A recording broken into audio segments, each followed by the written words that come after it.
Hey there, true believers. You're tuned into Baxter Building Radio via the Negative Zone feed, and welcome to episode 18 of the Fantastic Four Fancast. I'm your host, Nate Charles, and as always, I'm joined by my co-host. His name is Shane Murray. How you doing tonight, Shane? I'm doing all right. How you doing tonight, bud? Oh, I'm powering through after a long day of working overtime, but I'm here and I'm ready to talk about the Fantastic Four. How was your Labor Day weekend? We uh we had the LARP on Saturday. Um we had a pretty all right turnout. We had 10 people show up. We LARPed with this local youth group, and those kids are good.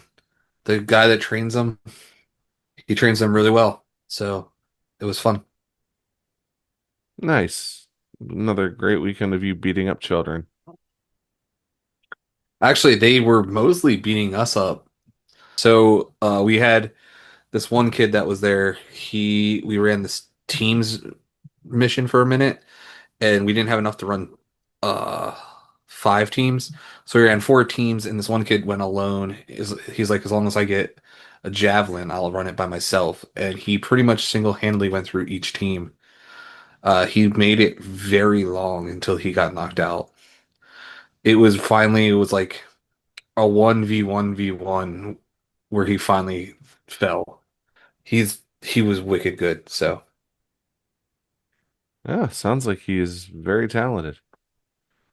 yeah. So then yesterday I spent the day uh nursing my knee because I took a full fall onto my knee. Usually I'm pretty good at tumbling out of those falls, and did not tumble out of this fall.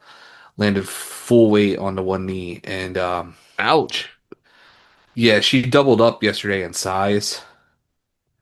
So I wanted to make sure I got it off enough yesterday so that when I went to work today, I'd be actually able to work and not just be in pain all day. Lots of ice, I assume.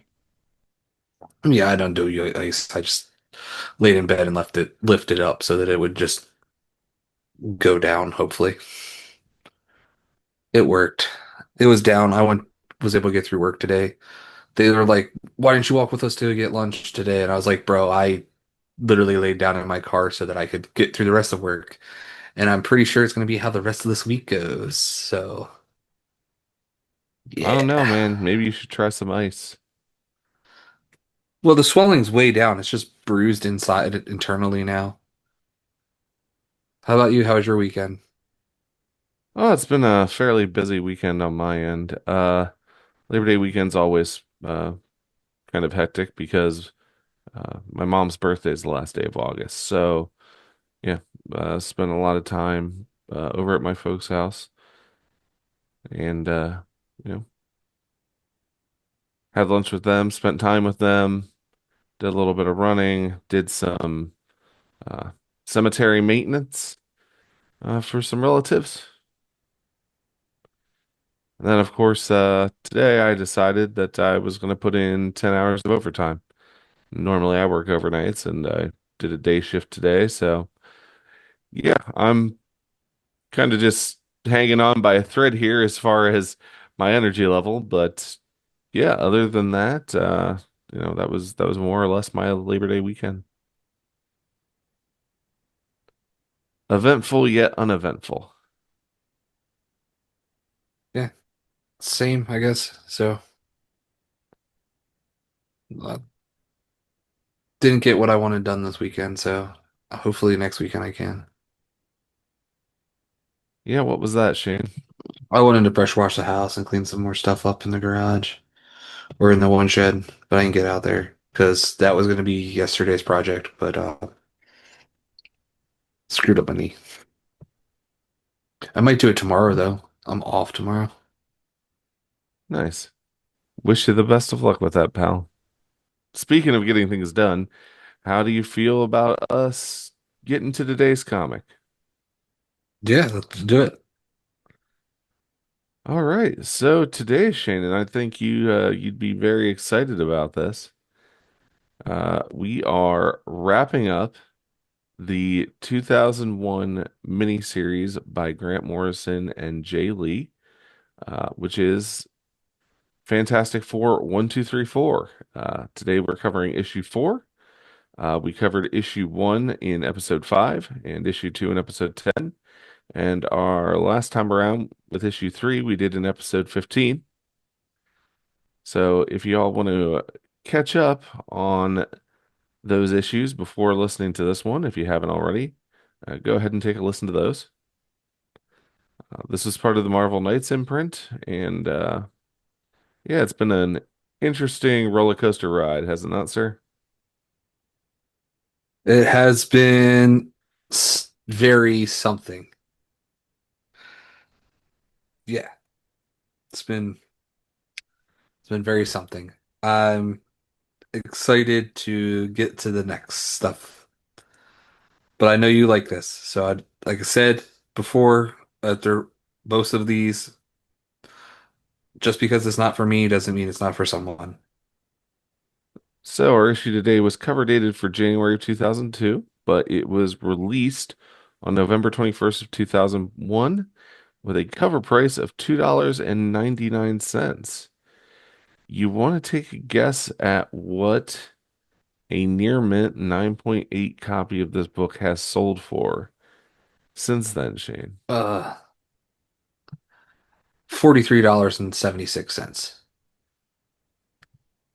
My Price is Right rules, you lose $32.62. Oh, okie dokie. Yeah. How about ungraded? Do you want to take a shot at that? $3.25. That was $2.86. Wow, lost twice. Uh, And again, those values come from price charting. Anyway, creative team for today's book. Writer was Grant Morrison. Pencils and inks were Jay Lee. The colorist was Jose Villarrubia. Letterers were Richard Starkings and Wes Abbott.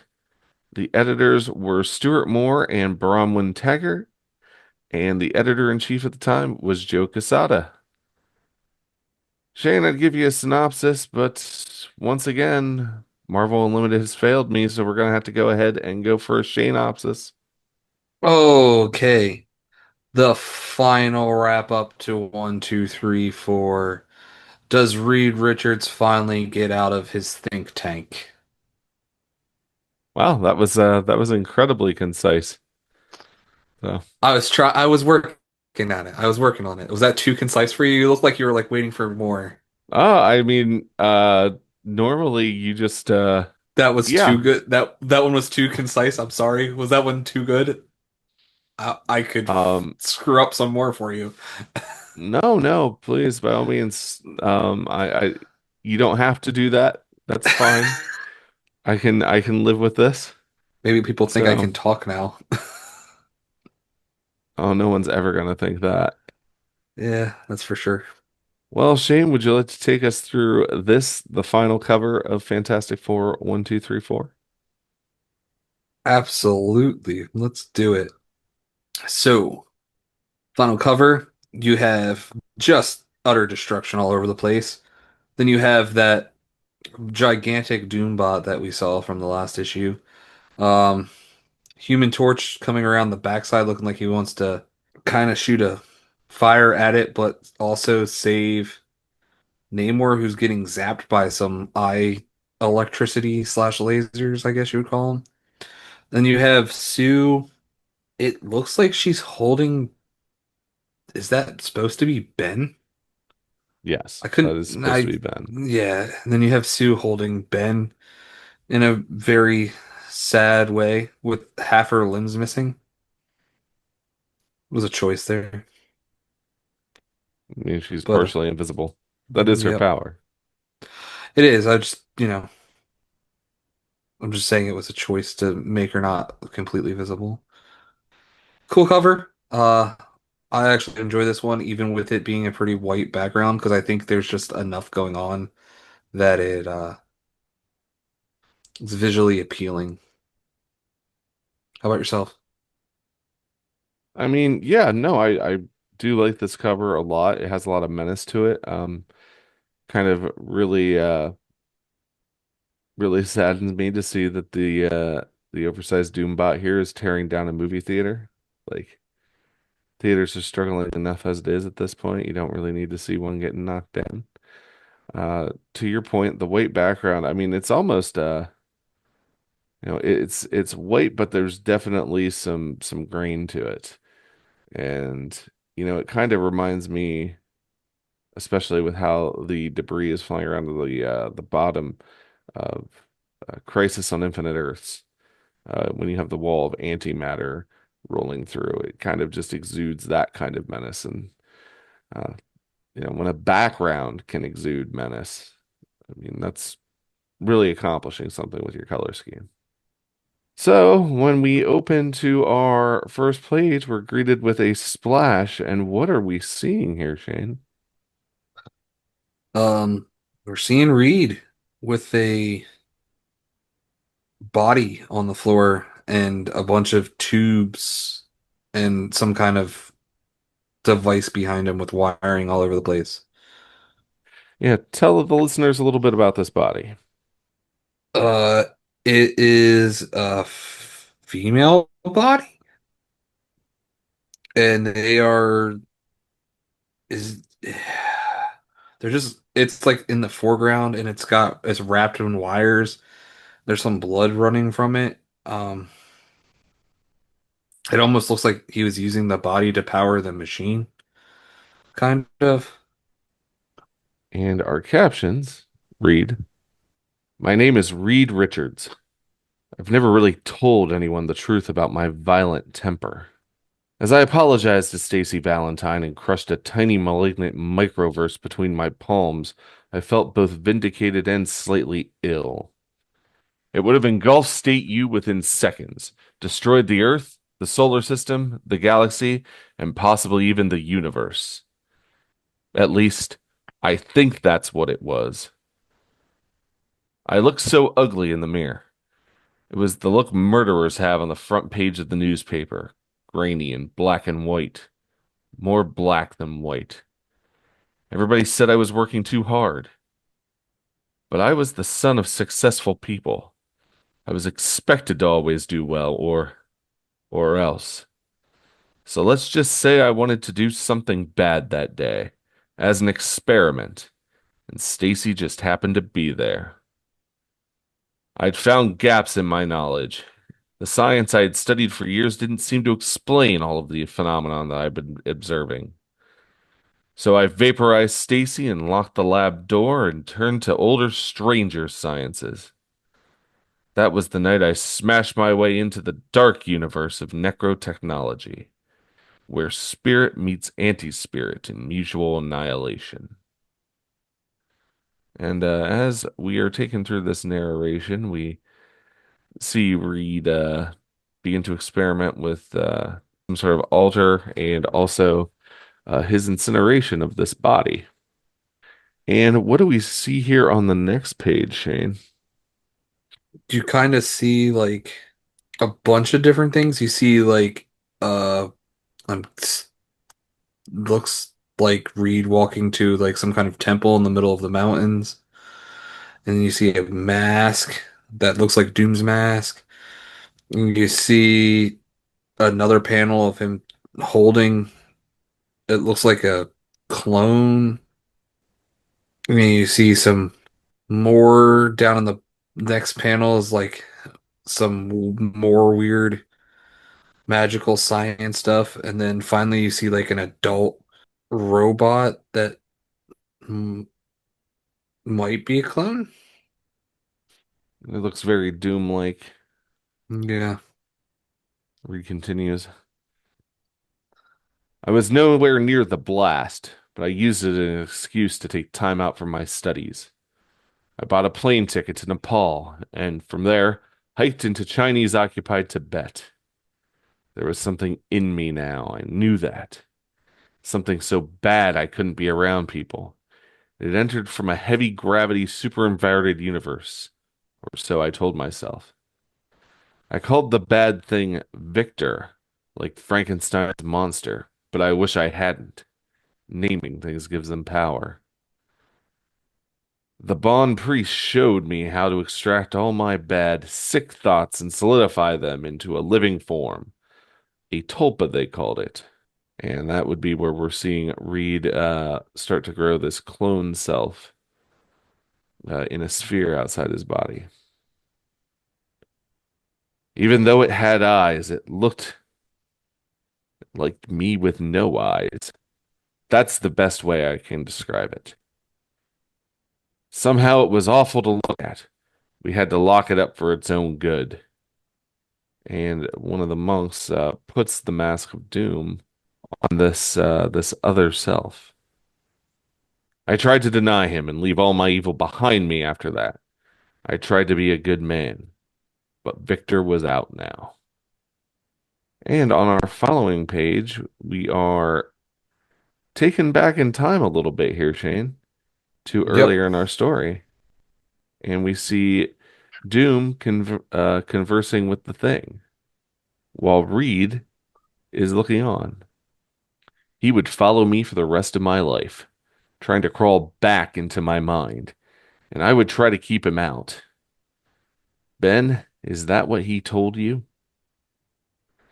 So we finally here have learned what Doom said to Ben to turn him against Reed back in issue one.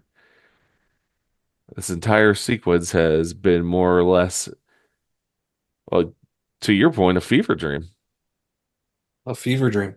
Yeah. a rewriting of history where Doctor Doom is a creation of Reed Richards. All of Doom's evil is therefore on Reed's hands. In that scene with Doom and Thing, Doom says, "The end of your torment and mine, and the beginning of truth. Me help Doctor Doom?" But it didn't happen that way. It didn't. Victor Von Doom studied with us at State U.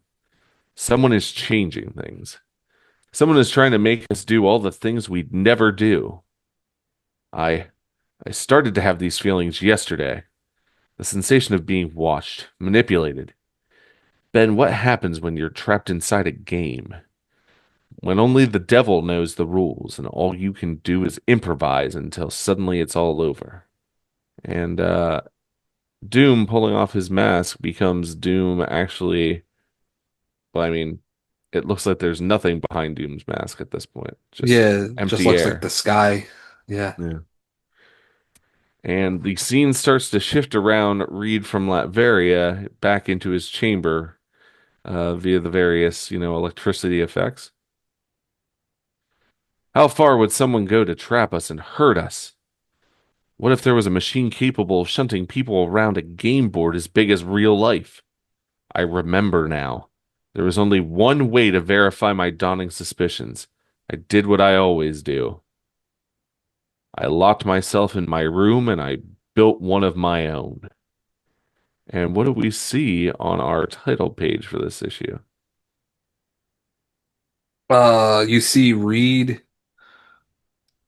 pulling a whole lot of strings with a bunch of orbs that are all connected, and you see the face of the big Doombot behind him and the building that's like collapsing around him with his neck like just super stretched out, but it's still connected to the orbs that are connected to all the little orbs.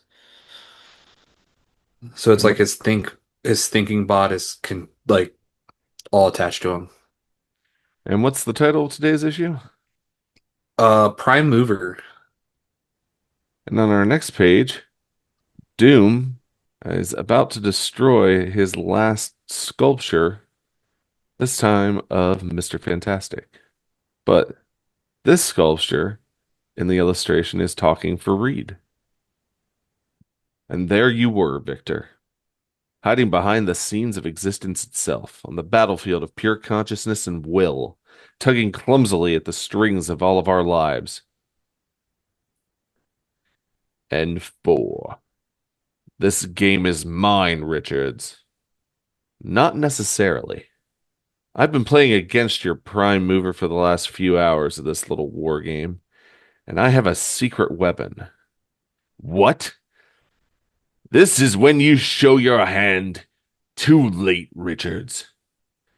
And the massive Doombot is staring through the hole that is torn in the Baxter building as the Fantastic Car containing Sue and Johnny zooms up behind it. Your machine cannot challenge mine. There is only one prime mover. I recovered it from a drowned spaceship. I dissected it for its secrets. Its power is mine and mine only. Well, on the street below, what do we see, Shane?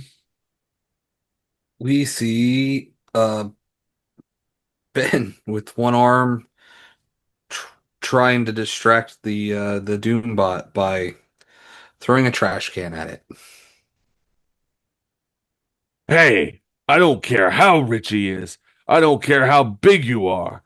I want to talk to Reed Richards. You tell him it's Ben Grimm and tell him I ain't leaving until I see him. And he definitely gets the Doombot's attention. Grimm. Self-loathing should have killed you by now. No matter. And what does this Doombot do, Shane? Oh, it hits him with some powerful surge of electricity.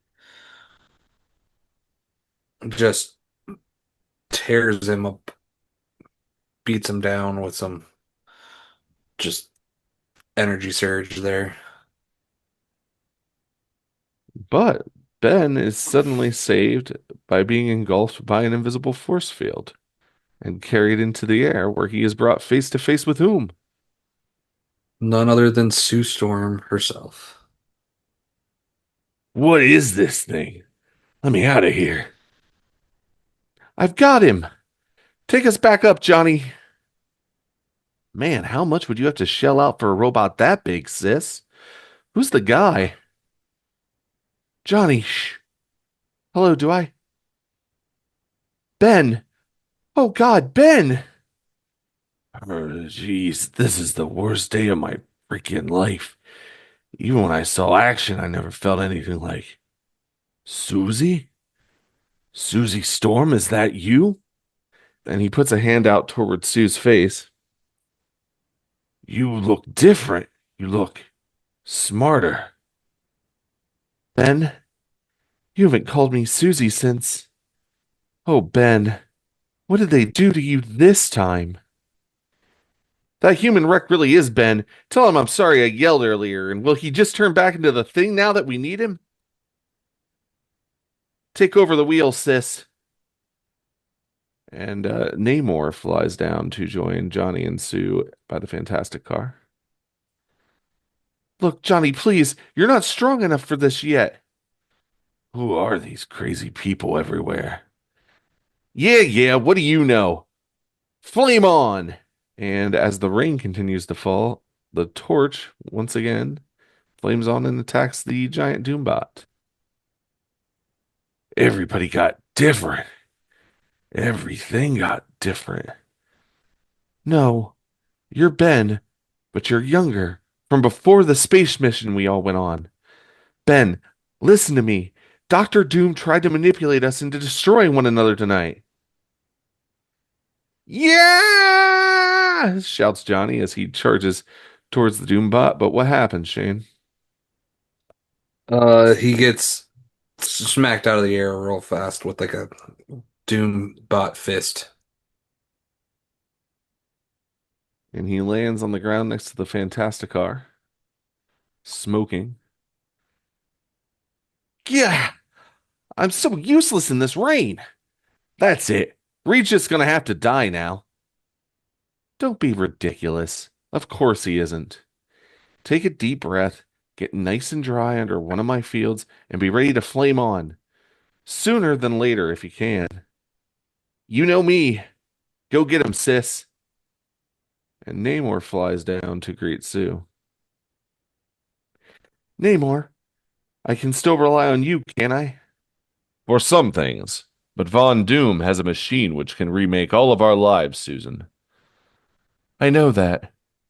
Reed will have a better machine.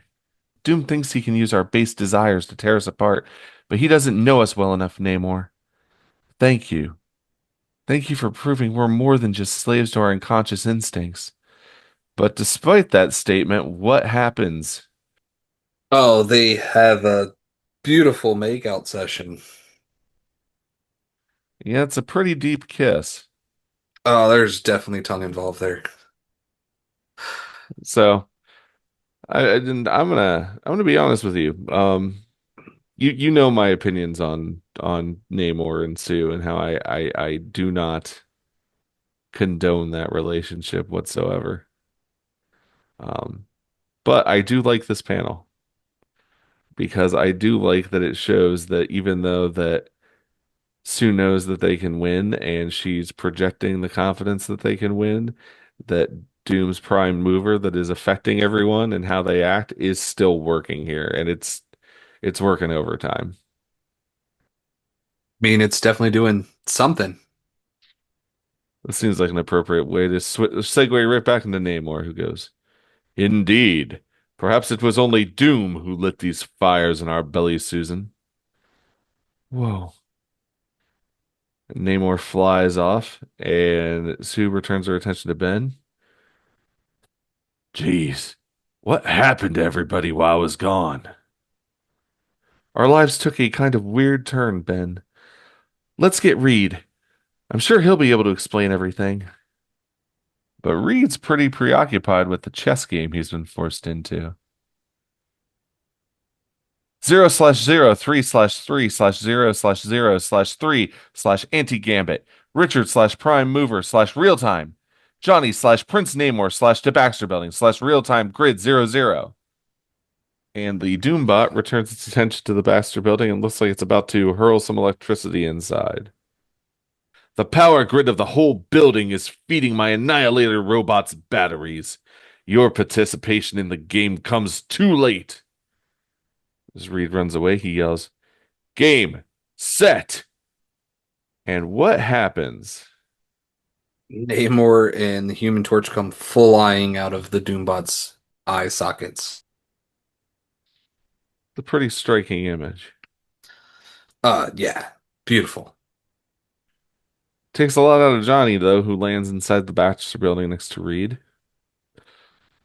Whew, nice move, if I may say so myself. Flame off. Uh, Reed, are you on drugs? Which I feel like is an appropriate question given that Reed is literally just stretched everywhere in this panel. And the Doombot's head careens down and lands in the street among the taxi cabs. Reed says, High on my own supply, Johnny. Everything's fine. You did great, just like I knew you would. Victor's been trying to play a kind of four-dimensional chess game with our lives and minds, but his strategies are very rigid and predictable. I've realized all I have to do is stretch my consciousness to see new possibilities and connections and grow new brain structures to outplay him. And Prime Mover continues its moves by saying, Richards override slash prime mover slash meta gambit slash real time slash space gauntlet slash grid 0000 slash cube 023 slash set. And we return to Ben and Sue outside in the rain, where what is lying near them? That Doombot arm, or at least a Doombot arm from the first issue. I believe it's a glove because Or, Ben put it yeah, the on a gauntlet. glove. Yeah. I wasn't gonna say nothing. Thought I'd just lay here until I stopped being too stupid and too tough to die, but I dropped that thing there earlier tonight. This glove is what brought you here?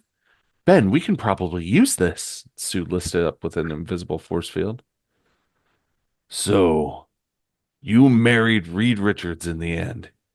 Guess among all the intellectuals and flying Valentinos, a boy from the Lower East Side don't rate, huh, Sue? Tell me it wasn't his money. I know I can be shallow, Ben, but please. What do I know? I'm just the guy I was the day before we got on that rocket to Mars, Susie.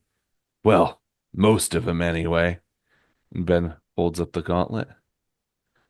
Susie, what happens to me out there in space? When Johnny said about the thing, do I get to be a superhero too? I could use a break. If I told you, would it make any difference? Oh, Ben, your poor arm. Nah. One arm was all I ever needed to wrestle the toughest guy to the table, Mrs. Richards.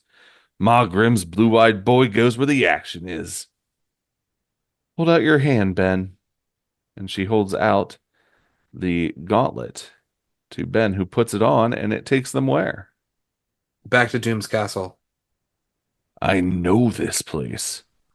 Well, this is interesting. Let's get you to a time machine, Ben. And they walk in to Castle Doom and see the apparatus that Ben walked through in issue one. That's it. I remember the colors. Okay, he probably wound you like a thread back through that time bomb to make you young again. I'm sure we can unwind you. Will it hurt when I'm the thing? Ah, does it make any difference? And Ben begins to walk back through the machine. And Sue looks on, sadness in her eyes, says, Oh, Ben. We head back to Reed, who is actually thinking through this situation himself, almost seeing it in real time. And he says Sue, you don't understand, do you, Victor? The speed of my thoughts now. My family are an equation. Alter one part of the equation and it no longer tells the truth. You failed at the start. You can't change our essential nature any more than you can change E equals MC squared. Are you my opposite, Victor? Are we reverse conceptual mirrors doomed to reflect? Alicia's part of the equation too. Daughter of the puppet master. My secret weapon. Oh, Sue, Johnny, Ben, my dearest friends. All of us so beautiful, like a perfect emotional molecule turning in mathematical space. I don't need my robot's eyes to crush you. I was exposed to cosmic radiation. My body is completely malleable, Victor. I can't be crushed. You're barely rational. Do you really think you're everything I deny in myself? Ben, reverse time gate set in play. Die, Reed Richards. The giant Doombot reaches for Mr. Fantastic. When creativity fails, it's always brute force with you, isn't it? You've been outplayed. And we have brute force too. Check, set, mate. And Ben emerges from the machine with both arms and the thing again. We finally see Ben back in the thing with two arms, which is nice to see two arms on Ben Grimm again. Tell it like it is, Stretcho. Hey, Doc, want to guess what time it is? What time do you think it is, Shane? Here's about, Probably clobbering time. I was going to say 9 o'clock, but you're probably more accurate on that. Metagamut slash Grim Pawn loss slash advantage opponent. Yeah, I can still win the game, still command the board. Oh, shut up. And what happened, Shane? Oh yeah, Doom gets hit with a candlestick. No jumping over that one. Who dares? And who does indeed dare, Shane? Uh, well, who does indeed dare? You see slightly her arms in that first one. Then you see her just appear some of her face from her invisibility. And Sue dares. Shut up. Stop trying to hurt us, you stupid, lonely, ignorant man. How dare you? I will destroy you, Susan Richards. Oh, shut up and listen to someone else for once. Stop talking that ridiculous way. What's your problem, Victor? What have we ever actually done to you to deserve this stupid waste of everyone's time? Are you listening to me? Sitting there with your stupid machines, your childish jealousy, when you should be curing cancer, or taking your people to the stars. And what does Sue do here? She starts breaking up his game board, whatever you want to call it, his machine with a bunch of force bubbles. What's the point of talking to you? Would you like me to explain this in a language you understand? Try anything like this ever again, and I'll put 1,000 force field bubbles inside that mighty brain of yours and burst it from the inside. She reaches down and picks up the broken figurine of the thing and says, Toys. Honestly, you should be ashamed of yourself. Meanwhile, back at the Baxter building, Reed is still dodging this giant Doombot hand while Ben is wrenching its fingers apart. Think us out of this, Reed. I already did. Welcome back, Ben.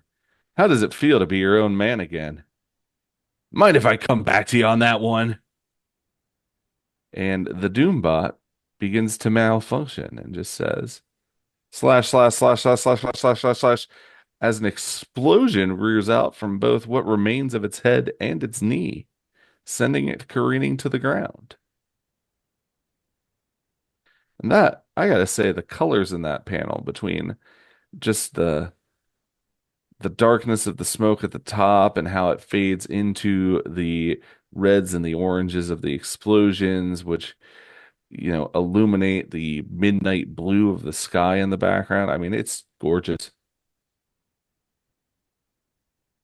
It is a very pretty panel. Uh, that is for sure one of the highlights of these books is the coloration. The coloring in these books is fantastic. Yeah, okay, I admit that I was griping earlier, but you just threw one hell of a party, Stretch. Ben, I feel very unusual. Could you unhook me from this apparatus, please? And on the street below, we see Namor standing on top of the severed Doombot head, while Reed continues. He used his prime mover rig to take control of our lives. He wanted us all to think I brought him into being somehow. When I became aware something was wrong, I had to act immediately. There was no time to alert any of you. I only hope everyone can forgive me. And I hope you'll all let me take you with me on an exploratory mission to the quintosphere, an entirely new type of reality made of superconducting living material. I noticed out of the corner of my elastic consciousness while I was interfacing with the prime mover circuits. I don't know if it's actually what I'll call it, but yeah, it probably has its own name for itself. Read Ixnay on the $1 million concepts. I'm packing my pith helmet right after I go check on Alicia. Global warming, summer in Manhattan. You can kiss my granite buttocks. Oh man, I love all these new higher realities. The old negative dimensions and stuff just don't cut it for me. So where were you when I was taking out the mole man's monsters? And Sue begins to unhook the wires from Reed. Look at all this stuff. You've ruined another uniform. I know. Sue, there's still. And Sue embraces Reed. Reed, it's all taken care of. It's all done. I know.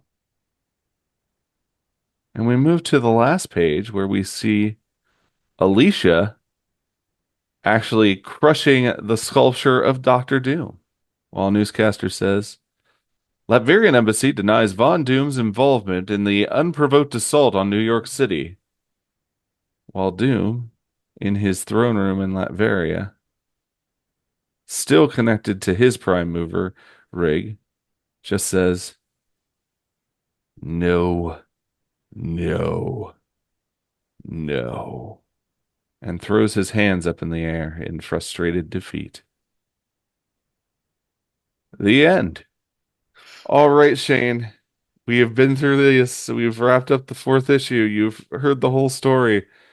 So, what are your thoughts on this issue? On the Fever Dream, I'm just glad it's done.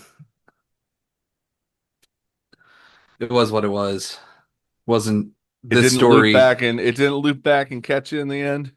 No. I told you there was no way this series was saving itself. Not for me. How about yourself? Though you've liked every issue pretty much so far. I mean, it's definitely a darker take on the Fantastic Four. Um, very unique art style with Jay Lee. Very heady writing from Grant Morrison, which I've read so much Grant Morrison, it's what I've come to expect. I understand that they are not everyone's cup of tea, and certainly not in every situation. But, it is a chess game between Victor Von Doom and Reed Richards, even if Reed doesn't realize that he's playing initially. But as someone who has played his fair share of chess games in his life, there does come a point where you can turn the tide sometimes and take back that game, and that's exactly what happens here. So maybe the story is a little more relatable to me on that front, but I just think it's a brilliant idea for a story. Some stuff I think I've read through this series a couple of times at the very least. I didn't pick up on everything my first read through of it. Some of the point of view I have on it came to me in later read throughs. Because for me, with Grant Morrison, it's like there's always something new each and every time I read these. Like any of his books, I should say. There's something new that I pick up on every time. There's just a lot of concepts ripped up and stuff. And I love that it has kind of a rereadability factor to it in that regard. It's one of the things that I love about their work. So, yeah, I mean, that's the long way around me saying that I like it. So, but you knew that. Yeah, this is definitely not one I would ever revisit. I'm glad we did it once.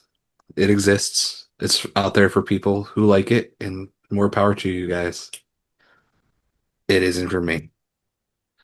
Well, do you want to hit our four things for this issue?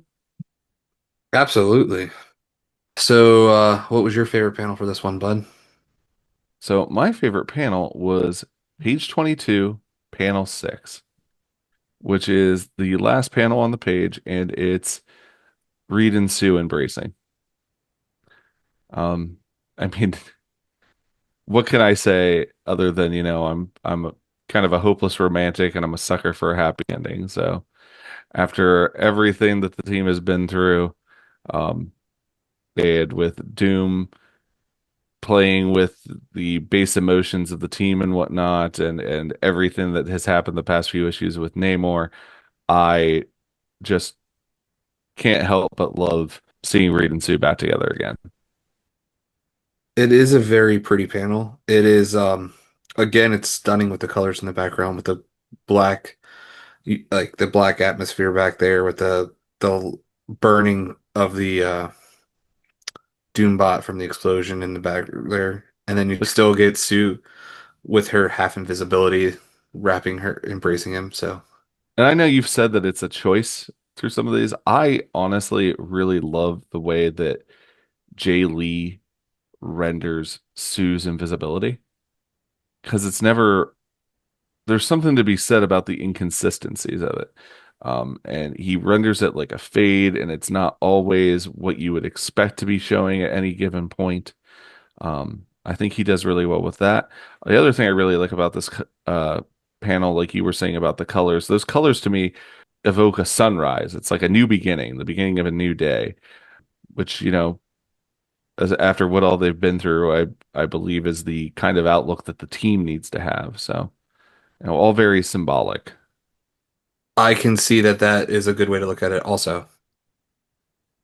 What about you? What was your favorite panel this time around? I am 13-4.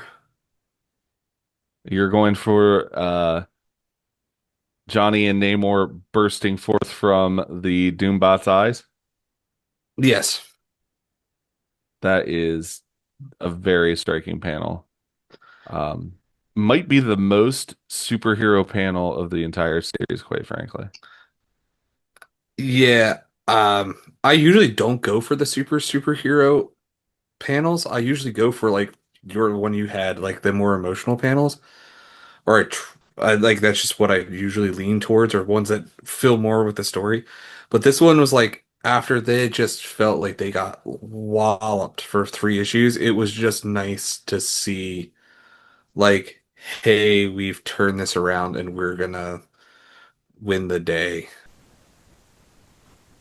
I really enjoy Namor's Superman pose. It really is. It really is the Superman pose. All right. Well, let's take a look at what they were thinking. Uh, what did you have for this moment, Shane? I had 12, whatever you want to call it, the middle of page 12. Yep. I figured that was going to be your choice for it. That panel is the Namor and Sue kiss. Yeah. I don't Uh, think I really have to explain that one. I've explained this a million times. It's just I didn't need it there, and it's super aggressive. it is super aggressive. I knew that was going to be your choice. That was one of the reasons why I kind of went in depth in explaining that panel because it's definitely not of their own accord. It's definitely the prime mover affecting their emotions and their reality. Nah, that's primal instinct right there. That's just gross. What was yours, bud? So mine was page 7, panels 3 and 4. That's Ben throwing the trash can. Yes. Yeah. So, I mean, like, I get that Ben Grimm is a brave man, but attacking a giant robot with practically his bare hands while in human form when he absolutely doesn't stand a chance. I don't think he was going for suicide here, but if not, then what was he thinking? 'Cause I He don't. was just trying to get its attention, man. He really just wanted to talk to Reed Richards. He didn't care about that robot. That robot was just in his way. The foot was in front of the door. He couldn't get around it to open the door. That's I don't know. It seems like the only logical explanation. That's what I'm gonna do the next time I come over to your house and one of your kids is standing in front of the door. I'm gonna throw a trash can at them, get them out of my way. And I'll be like, "Hey, I want to talk to Shane Murray. And you tell him it's Nate Charles, and I ain't leaving until I see him." And then I'm gonna throw a trash can at Liam. Like, Now you're assuming he's outside. Bold statement. Outside. All right. Uh, that leads us to our next one, which is good old page turner moment. What was your page turner moment, buddy? page 1. You open this up, you see Reed. He's surrounded by wires, which evokes literally everything he's been surrounded by for the first 3 issues of the series. And there's a dead body on the floor. And literally, the first thought going through your head is, what the hell has Reed done? And of course, then when you turn the page, it gets explained that this is just Doom's rewriting of reality BS. But yeah, literally, it's a very serial killer vibe page. And considering that this is one of my all-time favorite comic book characters, years before we have something like The Maker really piques my curiosity. The maker would be years later. You're not wrong.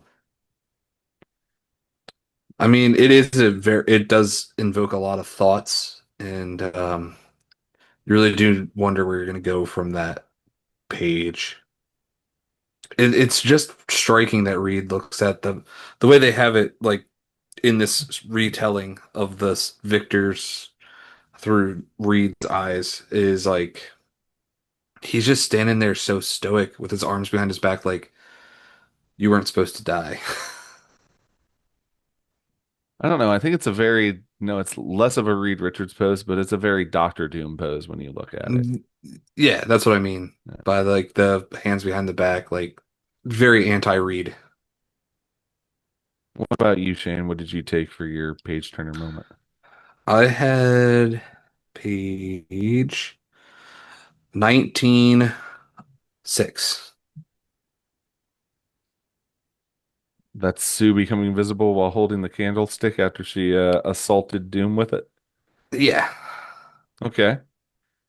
because I really And wanted to see where she was going with that after that. I mean, my hopes when I saw that was that she was going to take that and stick it right where the sun doesn't shine. Teach Doom a lesson. She did that in a different way though, Yeah, which she is did it fine. by blowing up his machine, his precious baby that he spent so much time working on. But yeah, I can totally understand why you would want to see how Sue ensures that Doom gets his just desserts. I think this is a way that we look at this book. Like you've read it multiple times, I've read it the one time, and we just come at it looking at it from different perspectives. And I bet you we're going to have a different one for the last one also. Most likely, yes. So speaking of which, who and we're gonna do this a little differently this time around because normally we do it for the issue, but uh this time we're actually going to do it for the whole miniseries. Who was the MVP of the miniseries? Sue. All right, go ahead and take me through why. She was the one that convinced Victor to think about what, or not Victor, convinced Namor to think about what Doom was promising him, and then he realized that that he was putting him on the same level as the Mole Man, and he was like, no one controls Namor, and he was able to thwart uh Namor. And then here she, in this issue, she goes directly to getting the using the arm with Ben to get Ben to transform back into the thing. And then here she was the one that directly assaulted Victor. All right, all that's valid reasoning. So, who's yours, bud? So mine was Reed. Mine was Reed purely because, as we learn in issue 4, is that he noticed Doom's changes to reality and the timeline and all this immediately, and he locked himself away like he always does, but uh, doing so, he was able to figure out how to stretch his consciousness to counteract Doom's prime mover machine that was altering their reality. And his knowledge of his family and friends allows him to realign them to their correct selves and properly predict the actions that are needed to be taken for Doom's ultimate defeat. I feel like in the end, I don't want to take Sue's agency away from her at all. When I read the panel that is, The next time I'm going to put the air bubbles in your brain and blow it up from the inside. no, when I read the panel that is panel 1 of page 18, where he's literally picking up where Sue left off by saying, says Sue, it's just the fact that he knows them so well that he's able to input this into the prime mover program in order to win this chess match.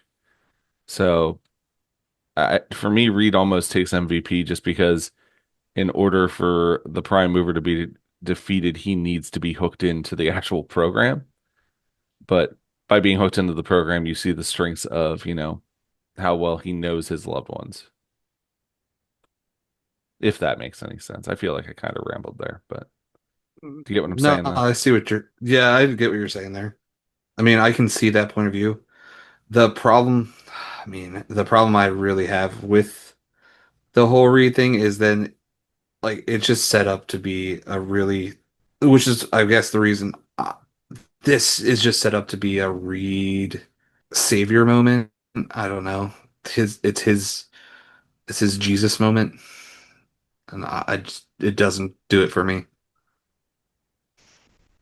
I wouldn't say it's a Jesus moment. I mean, everyone plays their part. But Only because if you go by the way you said it, they played their part because he put them in their spot to play their part. But I mean, I can see where you're coming from. Like I said, I can see where you're coming from it. For me, it just it if it takes it away from me if it was just him putting it in. That's all I have to say. Like, I understand that. And if that's how you're looking at it, I can understand why you'd feel that way. I just don't feel that's what's happening there. But I mean, part of the fun of this show is you and me disagreeing on some things. yeah, that's true. So hopefully us going through this has, made you a little bit more interested in the story as a listener. If you can search through the back issue bins for one of this book, or there was a trade paperback that was put out in September of 2002. There was also a new copy of that, which was put out in September 2018, as well as another printing here in 2025. There's also a hardcover that was released in October 2011, which I haven't been saying this before, but the actual official title of that is Marvel Premiere Classic number 77, Fantastic Four 1, 2, 3, 4. You can also find this on Marvel Unlimited. We're doing something a little different next week, Shane. You want to hear about it? Yeah, what are we doing next week? Next week is Fantastic Four Volume 1, number 220. Care to hazard a guess why we are tackling that issue specifically? Uh, is it a burn issue? It is actually the first official Fantastic Four issue written and drawn by John Byrne. So we're going to start deep diving into the Byrne run simultaneously on about the third week of the month, every month. We might have So some breaks here and there, but mostly we're going to take a look at John Byrne's run third week of every month. How do you feel about that? I'm excited for that. How do you feel about that? I have read some of the Byrne run. I have not read all of the Byrne run, so I'm really excited to start taking it in order and really just get the whole big picture on it. It may be the most important Fantastic Four run of all time. At the very least, it's equal to maybe slightly less than, maybe slightly more than the Lee and Kirby issues. So we can debate that as we go through it. Yeah, we can see which one has more terrible female rating. I'm gonna say Stan. Yeah, I'm assuming that the Burn run will pass the Bechdel test better than the Lee Kirby run. Not sure by how much. There are degrees of this thing, but we'll see. Just a reminder to all of our listeners out there that your feedback is important to us. We would highly appreciate it if you left us a 5-star review on Apple or a comment or review on Spotify. We've gotten none of those on Apple Podcast or Spotify as of yet. And it really helps the visibility of the show when you all do that. Um, you can subscribe to us on your preferred listening platform so we show up in your feed each and every week. As always, we are on Facebook at the Fantastic Four Fancast, where we encourage you to engage in FF related discussions and share Fantastic Four content. I only ask that you adhere to the group rules and, most importantly, be respectful. As of this week, we're up to 133 members in that group, and shortly we will be posting some interactions like polls or whatnot that will help determine the content of upcoming episodes. You can also follow us on Instagram at Fan4Fancast. That is FAN, the number 4, FANCAST. Or you can contact us by email at fan4fancast@gmail.com. Again, that is FAN, the number 4, FANCAST@gmail.com. If you have questions or feedback that you email to us or even post in the Facebook group, we'll read that on air. If you don't want us to read it on air, just specify that you don't want us to read it on air. We won't do that. Shane, do you have any final thoughts that you would like to leave our audience with this week? Even though this series isn't for me, give it your own shot. Well said. Couldn't have said it better myself, even though I love this series. But I will say, give it its own shot. We do the dramatization, for lack of a better term, of it, but you don't see the artwork with that. Uh, and certainly I'm betting there are better voices for the Fantastic Four in your head than mine. So I encourage you to go and pick up these issues for yourselves and check them out. I'd like to thank you again for joining us this week. For Shane Murray, I'm Nate Charles, and until next time, stay fantastic.